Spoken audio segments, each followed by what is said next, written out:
로마서의 말씀은 교회 혹은 성도가 어떻게 하나님이 기뻐하시는 열매를 잘 맺으면서 세상을 능력 있게 이겨나가고 또 하나님 앞에 어떻게 영광을 돌리는지 그 원리를 이제 복음적인 각도에서 아주 잘 설명하고 있는 하나님의 말씀입니다. 오늘 로마서 15장의 말씀을 보면 이제 결론 부분에 왔는데, 이 결론적으로 하나님께 영광을 돌리기 위해서 우리가 하나님의 자녀가 됐고, 우리가 교회로 부름을 받았고, 우리가 이렇게 믿음 생활을 하는 것이다 하고 설명을 하고 있습니다. 여러분, 우리는 하나님께 영광을 돌리기 위해 살고 있는 줄 믿습니다. 그런데 사실 제일 많이 쓰는 말 같고 제일 교회에서 정말 자주 듣는 영광을 돌린다는 그런 말이 사실 구체적으로 어떤 것인가는 마음에 잘 와닿지는 않습니다. 이 말 자체가 막 좀 객관적이고 막연하게 들리기가 쉬워요. 근데 오늘 이 본문을 보면은 하나님께 영광을 돌린다는 것이 뭔지를 아주 간단하게 쉽게 설명을 해놨어요. 제가 오늘 말씀을 통해서 정말 하나님께 영광을 돌리는 것이 어떤 것인지를 나누고 싶습니다. 그래서 제가 먼저 그냥 이 말씀을 묵상을 하다가 기도를 하면서 하나님 영광 돌리는 게 뭔가요? 너무 막연하고 좀 이렇게 큰 아주 대단한 것 같이 느껴집니다. 이런 생각을 품고 있었는데 제 마음에 이런 감동이 왔어요. 하나님께 영광을 돌린다는 것은 뭐 엄청난 게 아니라 내가 주님 앞에 나올 때마다, 내가 주님 앞에 예배드리러 나올 때마다 기쁜 마음, 설레이는 마음, 감격스러운 마음, 그런 마음으로 나온다면 하나님께 영광이 되는 줄 믿습니다. 여러분, 혹시 그런 마음으로 나오셨습니까? 내가 오늘 예배드리러 나오는데 그 예배드리러 가는 그 자리가 정말 오늘 일부 예배 기도를 하시는데 그 대표 기도자가 그렇게 기도를 하셨어요. 하나님, 내가 오늘 예배 자리에 나오는데 마음이 설레이는 마음으로 나왔습니다. 제가 딱 말씀을 준비하면서 참 그 기도했던 응답을 기도자가 해주시더라고요. 할렐루야. 그래서 제가 은혜를 받으면서 이제 일부 예배 설교를 했는데, 사실 우리가요, 하나님 앞에 나올 때 하나님을 찾는 마음, 하나님을 바라보는 그 마음이 내 마음에 있을 때 우리는 기쁘게 주님을 바라보면서 예배할 수 있고, 바로 그것이 하나님께 영광 돌리는 건 줄 믿습니다. 하나님께 영광 돌린다는 것은 그분이 살아계신 것과 그분이 자기를 찾는 자들에게 은혜를 베푸시는 하나님이라고 말씀하셨는데, 오늘도 내가 예배를 나와서 하나님 앞에 마음껏 찬양을 드려야지, 하나님 앞에 온 힘과 뜻을 다해서 하나님을 찬양하고 경배해야지, 이러한 마음으로 나오는 것. 또 예배를 드리면서 오늘 하나님이 나에게 어떤 말씀을 하실까, 오늘 정말 나에게 주시는, 우리 교회에 주시는 말씀이 과연 무엇일까, 그러한 기대함을 가지고 나오신 줄 믿습니다. 그게 바로 하나님께 영광 돌리는 거예요. 하나님을 정말 찾는 거예요. 하나님이 계시고 하나님이 나를 사랑하시고 그러한 나를 통해 하나님께서 정말 놀라운 역사를 이루신다는 것, 그러한 마음으로 이렇게 나오는 것이죠. 또 이런 것도 하나님 앞에 영광을 돌리는 겁니다. 여러분, 교회 나올 때 이 교우들을 생각하십니까? 오늘 나와서 우리 교우들의 얼굴을 쳐다보면서 함께 또 얼굴을 마주보고 함께 찬양하고 함께 기도하고 함께 은혜를 받는, 여러분, 이 자체가 너무나 아름다운 것입니다. 하나님은요, 이렇게 두세 사람이 함께 모여서 함께 있는 걸 굉장히 좋아하세요. 물론 혼자 있어도 하나님과 독대 다 됩니다. 혼자 기도해도 다 하나님 응답하십니다. 그런데 하나님이 더 좋아하시는 거는 바로 두세 사람이 함께 모여 있을 때 내가 그들 중에 있느니라. 그렇죠? 함께 있을 때 하나님이 은혜를 베풀어 주시는 거예요. 그래서 교회에 올 때도요, 교우들을 생각하면서 한 분 한 분의 얼굴을 떠올리면서, 그럴 때 가끔 제 얼굴도 떠올려 주시기 바랍니다. 그래서 같이 함께 만나는 그 자체가 은혜고요, 함께 얼굴을 이렇게 모여 있다는 자체부터 놀라운 축복입니다. 그래서 하나님 앞에 나와서 이렇게 예배하는 그 교회가 하나님 앞에 영광을 돌리고 있는 거예요. 가끔 어떨 때는 교회 나오기가 힘든 때가 있을 수도 있죠. 여기 계신 분은 그런 분 한 분도 없는 것 같아요. 근데 저쪽 멀리 동부에 가면 가끔 한두 명씩 있다 그러더라고요. 교회 가기가 너무 싫어요. 아니 무슨 일주일이 이렇게 빨리 돌아오는 거야. 벌써 주일이네, 교회 가야 되네 하면서 교회 가기가 너무 힘들고 어렵고 그런 때 있습니다. 때로는 이렇게 너무 몸이 안 좋을 때도, 몸이 너무 피곤해요, 너무 힘들어요. 그럼 정말 교회 가기가 어려울 때도 있습니다. 사실 그러한 경우가 얼마든지 있을 수 있죠. 제가 그런 얘기 지난번에도 한번 하지 않았습니까? 아들이 주일인데 교회를 가려고 그러지 않아요. 계속 침대에 누워서 일어나질 않습니다. 그러니까 엄마가 깨워요. 교회 가야지. 그러니까 10분만 더, 10분만 더. 두 번째 가서 또 깨웁니다. 10분만 더. 세 번째 가서는 엄마가 이제 화가 나가지고 이불을 확 들치고, 교회 가야지. 그래도 네가 담임 목사인데.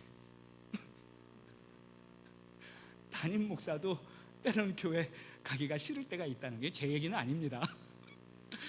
그러니까 참 상황이요, 어렵고 힘들 때가 다 있어요. 그러나 여러분, 내가 교회 나와서 예배의 자리에 있으면서 하나님 앞에 우리가 함께 예배를 드린다는 그 자체가 이미 우리는 승리한 것이고, 이미 우리는 하나님 앞에 영광 돌리는 줄 믿습니다.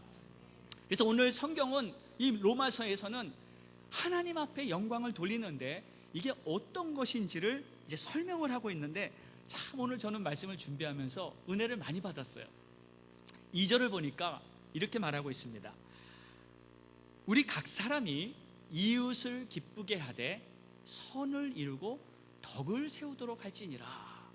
이제 쭉 설명을 하면서 이제 나중에 이것이 하나님께 영광을 돌리는 거라 하는데, 처음에 나온 말씀이 이웃을 기쁘게 하면서 선을 이루고 덕을 세우도록. 그러니까 선을 이루고 덕을 세우는 것을 제가 오늘 말씀의 제목으로 삼았는데, 이것이 바로 하나님 앞에 영광을 돌리는 길이라는 거예요. 자, 선이라는 게 무엇입니까? 선은요, 성경에 나오는 선은 다 하나님의 뜻이나 하나님의 성품에 관련된 것을 선이라고 표현하고 있어요. 그러니까 하나님으로부터 온 것은 다 선이라는 것을 말하고 있습니다. 그래서 우리의 마음에 하나님의 뜻이 품어져야 선이 시작되는 겁니다. 믿습니까? 우리 마음에서부터 하나님의 뜻이 있어야 그 다음에 내 말이나 나의 행동에서 선을 행할 수가 있는 거예요. 내 마음에 하나님의 뜻이 없으면 아무리 좋은 일이라도 선이 안 될 수도 있어요. 그렇죠? 아무리 훌륭한 일이라도 하나님의 뜻이 먼저 우리의 마음에 임해서 그 하나님의 뜻이 내 삶을 통해 이제 자연히 흘러나갑니다. 그래서 여러분, 우리가요, 하나님의 말씀을 들을 때 그 말씀이 우리의 마음에 잘 새겨지도록 우리가 그 말씀을 품는다는 것은 너무 중요합니다. 그래서 그 하나님의 말씀이 우리의 마음에 잘 새겨지고 30배, 60배, 100배의 풍성한 결실이 우리 모두에게 이루어지기를 주의 이름으로 축원합니다. 그러면 자연히 선이 이루어져요. 들어가나 나가나 어딜 가나 하나님의 말씀이 내 마음에 딱 있기 때문에 자연히 선이 행해지는 거예요.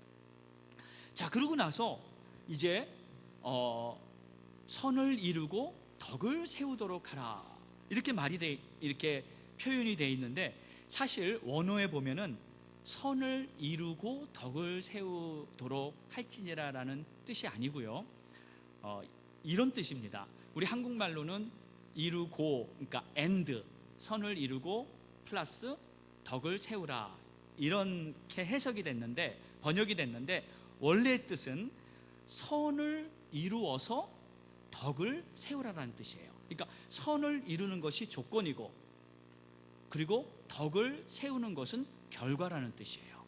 그러니까 우리가 선을 이루면, 내가 선을 행하면 덕이 세워진다는 뜻입니다.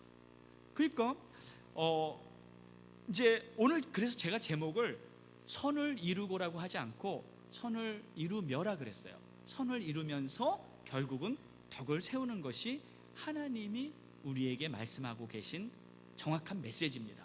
자, 그럼 덕이 무엇인가? 덕이라는 것은요, 원어에 보면 오이코도메라는 단어가 쓰여졌는데, 이 단어는 오이코스라는 말과 도마라는 단어의 합성어입니다. 근데 오이코스 여러분 좀 들어보셨죠? 오이코스라는 뜻은 집이라는 뜻이에요. 그냥 집이에요. 그리고 도마라는 뜻은 build up, 그러니까 집을 짓는 거예요. 세우는 거예요. 그러면은 덕을 세운다는 말이 직역을 하자면 집을 세운다는 말이에요. 그러면 집이 뭐예요? 무슨 집일까요? 물론 각 개인의 가정도 됩니다. 그렇죠? 하지만 오늘 성경에서 말하고 있는 그 집은 하나님의 집이에요. 교회를 말합니다. 그러니까 선을 행함으로 말미암아, 선을 이룸으로 말미암아 교회를 잘 세우라. 여기서 말하는 교회는 뭐 건물이나 뭐 간판, 그런 외형적인 걸 말하는 게 아니라 바로 저희들, 우리 한 사람 한 사람이 교회인 줄 믿습니다. 그렇죠?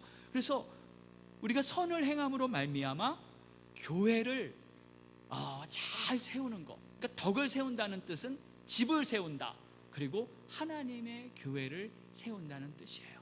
그러니까 오늘 성경이 말하고 있는 의미는요, 하나님 앞에 영광을 돌리기 위해서 우리가 하나님의 자녀가 됐고 믿음 생활을 하는데, 결국 목적은 하나님의 집을 잘 세우기 위해서 우리가 부름 받았다는 거예요. 여러분 한 분 한 분이 이 귀한 뜻을 다 잘 감당하실 수 있기를 주의 이름으로 축복합니다. 여러분, 교회에 나오는 목적이 무엇인가요? 우리가 신앙생활을 하는 목적이 무엇인가요? 사실 여러 가지로 말할 수 있습니다. 제일 첫 번째는 뭐니 해도 내가 먼저 하나님의 은혜를 받아야 합니다. 아멘입니까? 그렇죠? 내가 하나님의 은혜를 받아야 하나님을 알죠. 하나님의 은혜를 못 받고는 하나님을 알 길이 없습니다. 마치 장님이 코끼리를 만지듯이 사실 뭐가 뭔지 분별할 수가 없어요. 하나님의 은혜를 받고 하나님이 성령으로 조명해 주시는 하나님의 진리를 하나하나씩 깨달아질 때, 그때 비로소 믿음 생활이 이런 거구나, 내가 하나님을 믿는다는 게 이런 뜻이구나를 알게 되는 거죠. 그래서 하나님의 은혜를 받는 것이 제일 중요해요. 그 다음에 또 뭐가 있습니까? 신앙생활하는 목적은 우리가 살아가면서 참 많은 어려움을 겪게 됩니다. 질병도 또는 문제도 여러 가지 고통도 다 세상이 우리를 가만히 안 놔둡니다. 계속 험한 풍파가 정말 쉴 새 없이 밀려오는 게 우리의 인생이지 않습니까? 그런데 그 문제들을 하나님께서는 내가 도와주겠다 그러셨어요. 무거운 짐을 가지고 내게 오라 그러셨습니다. 그러니까 우리가 주님 앞에 나올 때, 오늘도 혹시 여러분 무거운 짐이 있으신 분 있으십니까? 어려운 문제, 해결돼야 될 아주 중요한 문제가 있습니까? 그 주님 앞에 맡기시면 됩니다. 아무것도 염려하지 말고 그 짐을 주님께 맡기면 우리 주님께서 그것을 해결해 주실 줄 믿습니다. 그러니까 하나님은요, 우리 짐을 가지고 오라 그러셨어요. 혼자서 그걸 가지고 끙끙대지 말고 하나님이 도와주신다. 그래서 우리가 문제를 주님 앞에 가지고 나와서 우리는 해결을 받아야 되는 거예요. 그게 두 번째 중요한 이유. 세 번째는 뭡니까? 세 번째는요, 우리가 한 치 앞도 볼 수 없는 미래, 그 길을 어떻게 선택하고 어떻게 결정해서 가야 할지 사실 우리는 불안전합니다. 그래서 하나님의 인도를 반드시 받아야 돼요. 하나님 어떻게 할까요? 내가 무엇을 선택하고 어디로 가야 합니까? 여러분, 주님의 인도를 잘 받아야 주님께서 불필요한 고통이나 불필요한 문제들을 미리 다 이렇게 제거해주고 주님이 원하시는 최상의 열매를 맺을 수 있죠. 그런데 내가 잘못 선택해서 잘못 간 길이 사실 우리는 얼마나 많습니까? 뒤돌아보면 그때 그거 하지 말걸, 그때 그걸 안 했어야 하는 그런 경우도 참 많이 있어요.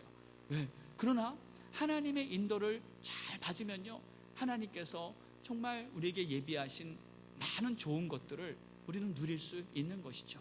여러분, 주님의 인도를 잘 받으시기 바랍니다.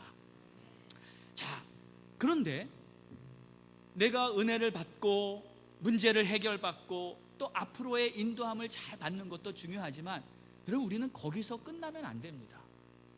거기가 끝이 아니에요. 그 다음에 하나 더 해야 할 게 있어요. 그것이 바로 덕을 세우는 거예요. 그것이 바로 하나님께서 오늘 말씀하신 이 덕을 세우라, 그러므로 말미암아 하나님께 영광을 돌릴 수 있다는 그러한 마지막 최고 중요한 목적까지 우리는 가야 하는 것입니다. 덕을 세워야 한다는 것은 쉽게 표현하면은 하나님이 원하시는 하나님의 나라, 하나님의 교회를 잘 세우라는 것이죠. 그걸 위해서 우리 모두는 다 이 모양 저 모양으로 부름을 받은 줄 믿습니다. 여러분이 힘써 교회를 섬기면서 교회를 잘 세우시는 우리 모두가 되기를 주의 이름으로 축복합니다. 여러분, 성도의 일생에서, 우리 모두의 일생에서 가장 보람되고 가장 복된 경험을 하는 게 여러분은 뭐라고 생각하십니까? 무슨 경험을 할 때 가장 보람되고 복되고 이야 정말 기가 막힌 경험을 했다, 뭐라고 생각하십니까? 예, 아멘. 여러 가지가 있을 수 있겠죠. 근데 제 생각에는 이것처럼 위대한 것은 아마 없을 것 같다 하는 게 한 가지가 있어요. 그게 뭐냐면 시대의 부흥을 경험하는 거예요. 예, 아무도 아멘을 안 하시네요. 시대의 부흥을 경험하는 거예요. 아멘. 예. 내가 다니는 교회, 내가 살고 있는 이 시대에 정말 놀라운 하나님의 역사를 내가 경험했어요. 내가 봤어요. 그리고 내가 그 장소에서 한 역할을 했어요. 여러분, 이것은요 엄청난 일입니다. 다른 어떤 경험보다, 다른 어떤 것보다 시대에 하나님이 일으키시는 부흥의 물결에 내가 그 자리에 있었고, 내가 그 자리에서 그 현장을 목격했고, 수많은 사람들이 회개하고, 수많은 사람들이 예수 믿고 거듭나면서, 수많은 사람들이 주님 앞에 몰려와서 막 놀라운 역사가 일어나는 것을 내가 경험하고 내가 한 역할을 그곳에서 했다는 것은 놀라운 일입니다. 여러분, 부흥을 경험하신 적이 있으십니까? 예, 제가 부흥이라고 하니까 뭐 대단한 막 어마어마한 일이라고 다 생각하실지 모르지만 사실 부흥은 작은 곳에서부터 시작합니다. 그렇죠? 작은 것 하나하나가 부흥이 됩니다. 저는 우리 교회에서 지난 은혜 만남 상기를 하면서 작은 수가 모여서 한 10명 정도의 우리 참가자들과 또 팀 멤버들이 모여서 함께 은혜를 나누면서 정말 마지막 주말 수양에 막 회개하고 하나님 앞에 은혜를 받으면서 마음껏 하늘문이 열린 것처럼 그러한 기도의 시간을 가진 적이 있었는데, 저는 그것이 부흥의 시작이라고 믿습니다. 하나님의 역사잖아요. 근데 제가요 어저께 참 기쁜 소식을 전화로 하나 들었어요. 여러분, 요즘 이렇게 교계를 보거나 또는 이렇게 상황을 보면은 대부분 많은 교회나 사역지에서 어렵다는 소리를 하는 게 대부분입니다. 교회가 많이 힘들다는 소리나 또는 사역이 어렵고 그런 얘기가 사실 대부분이에요. 그런데 어제 제가 연락을 하나 받았는데, 제 고등학교 후배입니다. 근데 안수 집사님이세요. 교회에서 참 열심히 해요. 정말 열심히 뛰는 모습을 제가 보면서 제가 독일 선교를 갔었어요. 근데 그 교회에서 이제 그 한 교구 그룹을 맡아서 그룹의 리더가 됐습니다. 열심히 하니까 귀한 직분을 받아서 열심히 섬겼는데, 우리랑 같은 시기에 은혜의 만남 그걸 했어요. 근데 자기 교구에서만, 자기 그룹에서만 캔디데이시 45명이 왔다 그러더라고요.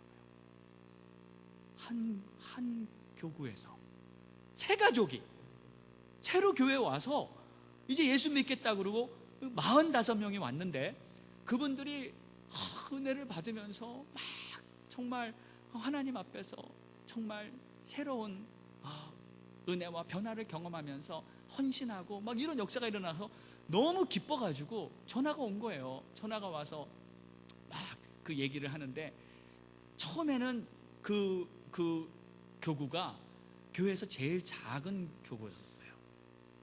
그런데 이 한 사람 때문에 지금 그 교회에서 제일 큰 교구로 성장을 했다 그러더라고요. 제가 너무 감사한 거예요. 하나님 살아계시고 지금도 변함없이 역사하시고, 우리가 주님을 바라보면서 정말 기도하고 주님을 구할 때 하나님의 역사는 어제나 오늘이나 변함없이 지금도 아직 구원받을 사람이 수많이 있는 줄 믿습니다. 지금도 복음이 필요한 사람이 얼마나 많이 있습니까? 그들에게 우리는 복음을 전하면서 그들이 다 하나님 앞에 나와서 복음 듣고 변화돼서 주님을 섬기는 아름다운 역사가, 그러한 부흥의 역사가 일어나기를 주의 이름으로 축원합니다. 초대교회도 보면요, 여러분 사도행전 2장을 보니까 예수님의 제자들이, 사실 예수님이 십자가에 달려 돌아가실 때 다 뿔뿔이 흩어지고 부활하고 나서도 많은 제자들이 믿음이 흔들렸어요. 이제 예수님 이제 가시면은 이제는 뭐 소망 없다, 다 고기 잡으러 가면서 참 이렇게 제대로 서 있는 제자들이 사실 그때까지 없었어요. 부활하신 주님을 만나고 나서도, 그 주님을 보고 나서도 여전히 마음은 연약했어요. 그런데 예수님이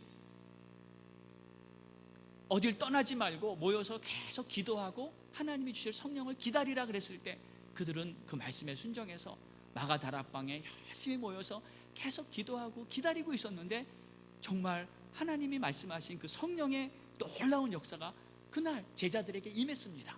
그리고 그들은 다 성령의 충만을 받고 정말 뜨겁게 불타는 마음으로 일어나서 이제 주를 위해 살겠다고 하면서 막 이제 뛰쳐나갔죠. 그런데 그 같은 사도행전 2장에 후반부 쭉 가보면 41절에 베드로가요, 막 마음에 불이 붙어가지고 나가서 간증을 하고 복음을 전하고 하는데, 그날 새로 예수를 믿게 된 하나님의 자녀들이 3,000명이, 할렐루야, 3,000명이 그 하루에, 그래서 그때 초대교회가 세워지게 된 거예요. 그 제자들이 성령 받고 그 하나님의 은혜로 말미암아 힘차게 일어났을 때 놀라운 초대교회 역사가 일어난 줄 믿습니다. 이게 부흥이에요. 그래서 부흥이라는 것은 하나님의 역사로 말미암아 놀라운, 정말 우리의 힘으로 할 수 없는 일들이 우리 눈앞에 펼쳐지는 것, 그게 부흥인 줄 믿습니다. 저는 기도하고 있습니다. 우리 테메킬라 갈보리 교회 하나님이 보여주시는 놀라운 부흥이 일어나기를 간절히 소망합니다. 여러분들과 함께 그 부흥의 시대를, 여러분 지금 얼마나 세상이 어둡습니까? 세상이 어둡다고 그냥 어두움 속에서 눌려 있을 것입니까? 우리에게는 복음이 있고, 우리에게는 예수의 보혈의 능력이 있고, 우리에게는 십자가의 능력이 있고 부활의 능력이 있지 않습니까? 우리 안에 있는 이미 그 예수의 이름의 능력을 가지고 우리가 하나님, 이 험한 세대에 다시 우리 교회를 일으켜서 부흥을 일으키시고, 내가 정말 주님 앞에 서기 그 전까지 내 시대에 내 눈앞에 하나님의 부흥을 경험하고 섰다고, 그렇게 하나님 앞에 영광 돌리고 싶습니다. 저는 오늘 말씀을 준비하면서 우리 성도님들과 함께 그 날을 기대하고 그 날을 바라보면서 기도하는 마음이 막 불타고 있어요. 할렐루야. 이 불길을 함께 나눠서 정말 우리 시대에 우리 교회를 통해서 하나님의 부흥을 보는 그러한 축복의 날들이 이제 하나씩 활짝 열리기를 주의 이름으로 축원합니다. 자, 그래서 하나님의 역사는 결국 덕을 세우는 것이 하나님께 영광인데, 이 덕이라는 말 안에는 하나님의 집, 교회를 세운다는 그 의미가 담겨 있다는 것을 성경은 지금 비춰주고 있어요. 자, 제가요 지난번에 선교팀이 선교를 가면서 사실 이러한 제가 좀 권면을 한 적이 있었습니다. 선교를 가겠다고 교회의 사역이나 교회의 모든 것들을 그냥 좀 내려놓고, 그리고 교회 사역을 안 하겠다고 하는 그러한 사역자가 있었어요. 물론 젊은 사역자입니다. 제가 한참 기도를 하고 생각해 보다가 이것은 하나님께 영광을 돌리는 뜻이 아니다 라는 결론이 나더라고요. 왜 그러냐면요, 여러분 잘 보세요. 물론 선교는요 우리가 해야 될 제일 중요한 목표입니다. 저는 선교를 위해 살고 선교를 위해 우리 교회가 하나님 앞에 다 드려져야 된다고 믿습니다. 아멘이죠? 제일 중요한 거예요. 그런데 선교를 하는 목적이 뭔지를 알아야 돼요. 선교를 왜 합니까? 선교의 목적은요, 교회를 세우는 거예요. 그곳에 가서 영혼을 구원하고 예수 믿게 한 다음에 그곳에 교회가 세워지게 하는 것이 선교의 목적입니다. 교회가 세워지지 않으면 아무런 힘이 생길 수가 없어요. 하나님의 나라가 세워지지를 않습니다. 선교는요, 반드시 그곳에 가서 교회를 세우고 그 교회를 통해서 하나님이 영광을 받기를 원하신다는 것을 우리는 꼭 기억해야 합니다. 왜 그러냐면, 여러분, 우리 기독교 역사를 쭉 돌이켜보면요, 지금 많은 이 선교팀들이 제일 많이 가고 있는 선교지 중에 하나가 지금 이 터키 지역입니다. 터키에 많은 선교사들이 모이고요, 그리고 터키에 지금 선교가 많이 집중되어 있어요. 그런데 이 터키 선교가 지금 왜 우리가 해야 되는지 여러분 아십니까? 왜 지금 우리가 터키 선교를 해야 되냐고요. 터키가 소아시아의 7교회가 세워진 곳이 바로 터키 아니었냐고요. 제일 먼저 교회가 세워진 이방이 바로 터키였었어요. 이미 복음이 다 들어갔었고 이미 교회가 다 세워졌었어요. 근데 왜 지금은 가장 교회가 없는 그런 불모지가 돼버리고 말았을까요? 복음은 전했는데, 복음의 씨는 뿌려졌었는데, 교회도 세워졌었는데 교회가 끝까지 서지를 못했던 거예요. 교회가 다 사라져버린 거예요. 그럼 우리가 복음을 전하는 목적은 그곳에 교회를 세워서 그 교회가 잘 서 있어야, 교회가 흔들리지 않고 교회가 무너지지 않고 교회를 잘 지켜야 하나님께 영광을 돌리는 줄 믿으시기 바랍니다. 그래서 교회가 잘 세워진다는 것은 너무너무나 중요한 우리 모두의 과제예요. 목사님이나 사역자들만이 교회를 지키는 자가 아니라 이 교회는 우리 모두가 지켜야 할 가장 중요한 책임이라는 것을 우리는 꼭 기억하시기를 바랍니다. 아멘입니까? 네, 이게 굉장히 중요한 거예요. 그래서 지금 오늘도 이제 선을 이루며 덕을 세우라 하는 말씀을 하신 것은 하나님의 뜻이 바로 교회를 세우는 데 있기 때문에 그 뜻을 우리가 잘 이루어야 한다는 것을 증거하고 있는 거예요. 자, 그렇다면 선을 세우는 것이란 구체적으로 어떻게 하는 것인가? 오늘 말씀을 보니까요, 첫 번째로 이웃을 기쁘게 해주라고 말씀하고 있습니다. 이웃을 기쁘게. 먼저 내 옆에 있는 교우, 우리 성도 한 사람 한 사람을 우리가 기쁘게 해드려야 돼요. 여러분, 옆에 계신 분을 기쁘게 해주시기 바랍니다. 아멘. 기쁘게 해드려야 돼요. 그래서 이 기쁘게 해준다는 것은 그분을 위해서 그분의 정말 어려움을 도와주고, 또 그분의 연약하고 부족한 부분들을 내가 도와주고, 또는 내가 정말 손잡아 일으켜주고, 또는 여러 가지 모양으로 그분을 위해서 내가 해줄 수 있는 것을 다 해주는 거예요. 그런데 이 말씀 가운데 누가 이렇게 할 수 있을까? 누가 이렇게 이 이웃을 기쁘게 해줄 수 있을까? 오늘 말씀에 보면은 1절에 믿음이 강한 우리는 마땅히 믿음이 약한 자의 약점을 담당하라, 이렇게 말씀하고 있어요. 그러니까 믿음이 강한 자가 믿음이 약한 자의 약점을 담당해 줘야지 우리가 서로 아름다운 교제가 이루어질 수 있다는 겁니다. 그러면은 누가 믿음이 약한 자고 누가 믿음이 강한 자인가요? 하나님, 지금 무슨 말씀을 우리에게 하고 계신 건가요? 하면서 제가 말씀을 묵상하고 기도하고 또 여러 가지 서적을 보면서 생각해 봤는데, 가만 보니까요, 여러분, 우리는 다 믿음이 강하고요, 우리는 다 믿음이 약하더라고요. 네, 좀 말이 이상하죠? 우리는 다 믿음이 강하고 다 믿음이 약해요. 때로는 내가 믿음이 강한 자리에 있을 때가 있고요, 때로는 내가 믿음이 약한 자리에 있을 때가 있더라고요. 네, 이해 가시는 분은 아멘 하고 계시네요. 네. 여러분, 믿음 생활하면서 나는 항상 믿음이 강하고 나는 항상 이끌어주는 자리에 있고 나는 항상 섬기는 자리에 있고, 그게 아니에요. 그게 아니라 우리는 서로 모두가 다 믿음이 약할 때가 있어요. 그래서 내가 믿음이 약할 때는 옆에서 나를 도와주는 그 사람이 바로 믿음이 강한 자가 돼주는 겁니다. 아멘입니까? 또 내 옆에 보니까 지금 힘들어하는 성도님이 계세요. 저분이 지금 뭔가 좀 잘못된 것 같아요. 뭔가 좀 이상해요. 아니, 뭔가 지금 굉장히 문제가 많아요. 여러분, 그 자체가 약점이에요. 그 자체가 문제가 아니라 그 자체가 약점. 그래서 그분을 내가 또 도와주고 내가 품어주고 내가 손잡아주는 그 사람이 믿음이 강한 자가 되는 겁니다. 여러분, 우리는 서로 누가 옳고 누가 틀리고 그런 게 없고요, 누가 강하고 누가 약하고 그런 게 없고요, 서로 모두를 다 강한 자라고 봐주고 다 약한 자라고 봐주는 그러한 마음을 가질 때 하나님의 역사가 아름답게 이루어지는 겁니다. 저는요, 제 자신이 참 고지식하고 또는 좀 보수적인 경향이 굉장히 강한 사람이었습니다. 그리고 가끔 아직도 그렇습니다. 그래서 실수를 좀 많이 할 때가 있어요. 요즘에 저희 가정에 이제 변화가 생겨가지고 우리 아들도 동부에서 오고 개도 한 마리 데리고 오고 우리 가정이 참 이렇게 많이 좀 어렵습니다. 많이 어려워요. 제가 사실 죄송합니다. 우리 아들한테 이거 그냥 개인적인 참 불만이 많습니다. 요즘 참 불만이 많아가지고 이렇게 그냥 감사하려고 해도 이게 안 없어져요. 잘 안 없어지고 그래서 하루는 지난주였습니다. 이런 일이 있었어요. 우리 아들이 밖에 나갔다가 저녁 때 이렇게 집에 돌아오는데 집에 딱 문을 열고 들어와서 저는 그때 소파에 딱 앉아 있었어요. 근데 아버지 다녀왔습니다. Hi daddy, I'm here. 뭐 이렇게 얘기를 해야 될 거 아니에요? 근데 아무 말을 안 하는 거예요. 저한테. 저를 보고도.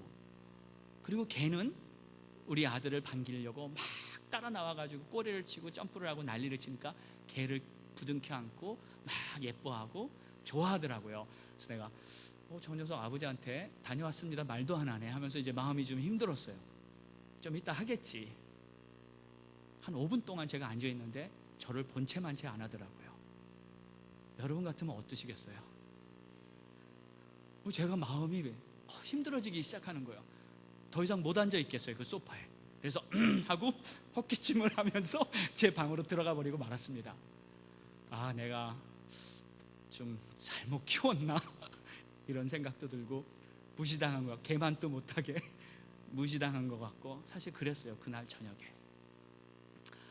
그리고 이제 다음날 새벽에 와서 새벽 기도도 하고 가족들 위해서 돌아가면서 기도하니까 우리 아들 위한 기도도 하고 하나님, 우리 아들이 좀 많이 잘못된 것 같습니다.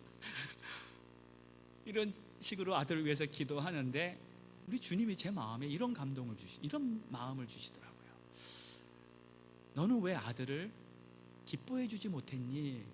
이런 생각이 들어요.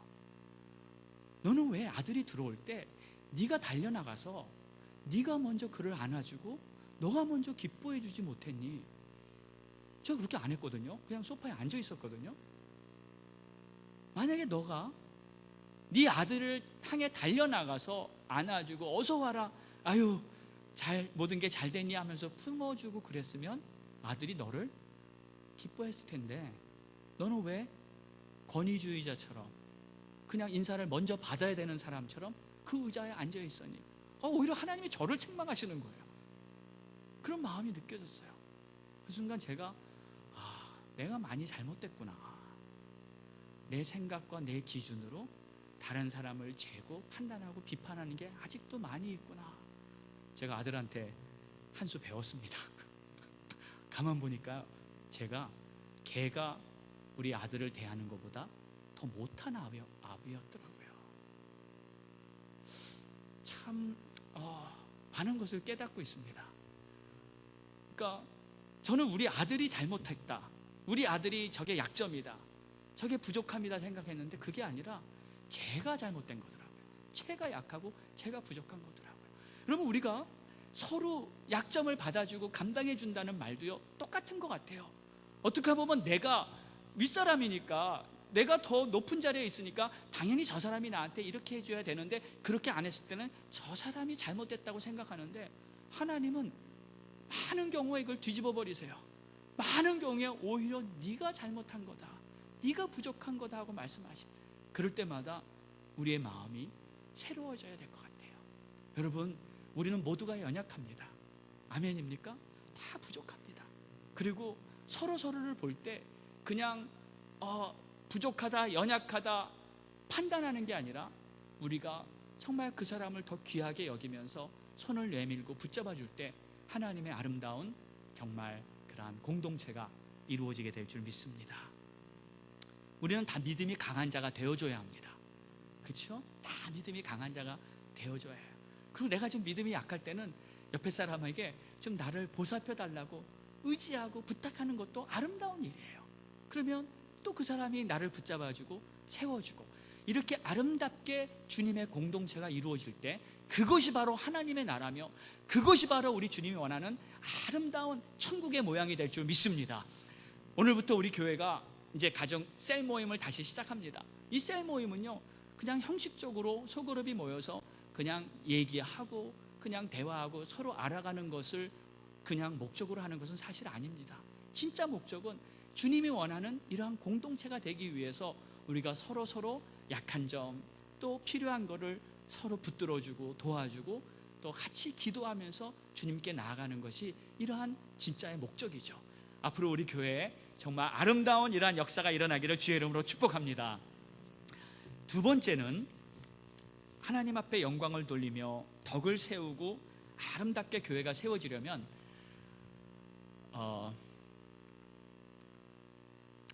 하나 되도록 힘써야 합니다. 하나 되도록.